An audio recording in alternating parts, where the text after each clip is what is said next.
akhir. Jago rakan muda. I'm very happy even though this is the first day I'm here.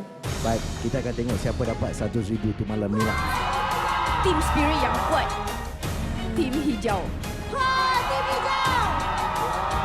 Kalau dah sampai pentas final ni, merah, kuning dan hijau tu dah kira juara dah pada mata saya. Wow. Are you guys ready?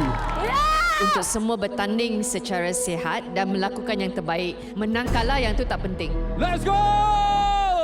Gajah hijau, come on. Gunakan strategi anda. Apa yang saya boleh katakan di sini? Tubuh badan yang sedikit kecil yang dipilih oleh tim Gajah Hijau ini. Ataupun kurus, ataupun lean. Nampaknya macam kedua-duanya bergerak serentak. Berbeza dengan pasukan merah. Agak pantas. Sangat tangkas. Sebab tim merah pun dekat 5 minit tadi kan baru nak. Saya rasa tim ni nampak laju sebab dia tengok kawan dia pergi mana dan dia just ikut je flow tu. Betul tak? Betul. Sebab flow dia sama je kan. Just repetition je.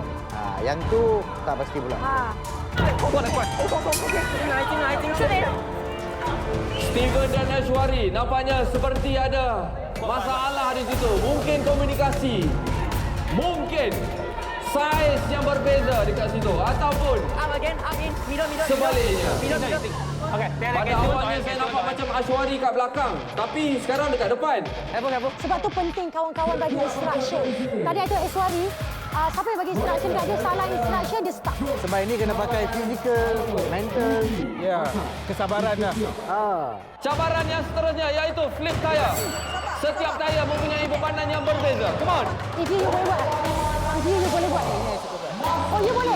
Okay, go. Masa tidak akan di-reveal ataupun ditunjukkan selepas cabaran yang ketiga. Ini. Ya, rasa ni susah.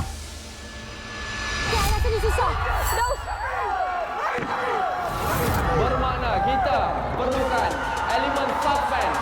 Kemati merah bagi sorakan merah. Kapten bagus. Lepas tu dia ambil tali turun Go.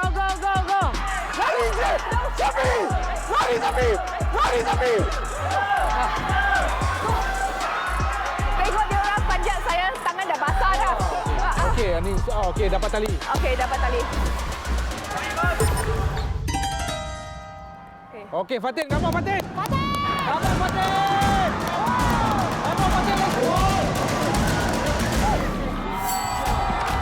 Ini penentu kalau dia orang Kita tengok apa dia orang buat.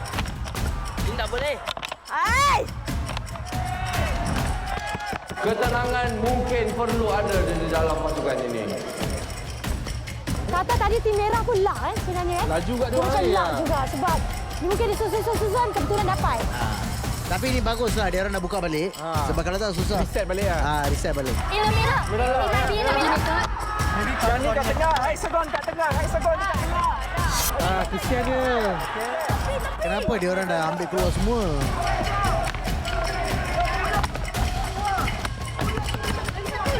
Tak ada. Okey, relax dulu. Keluar balik, relax, fikir balik.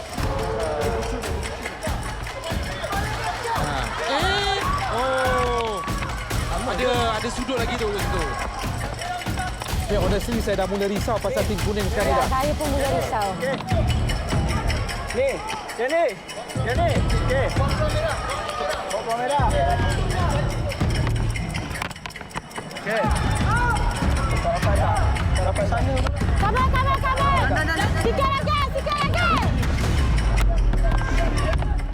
Baiklah, berdasarkan cabaran pusingan pertama tadi, dua pasukan dengan masa terpantas yang akan ke cabaran akhir adalah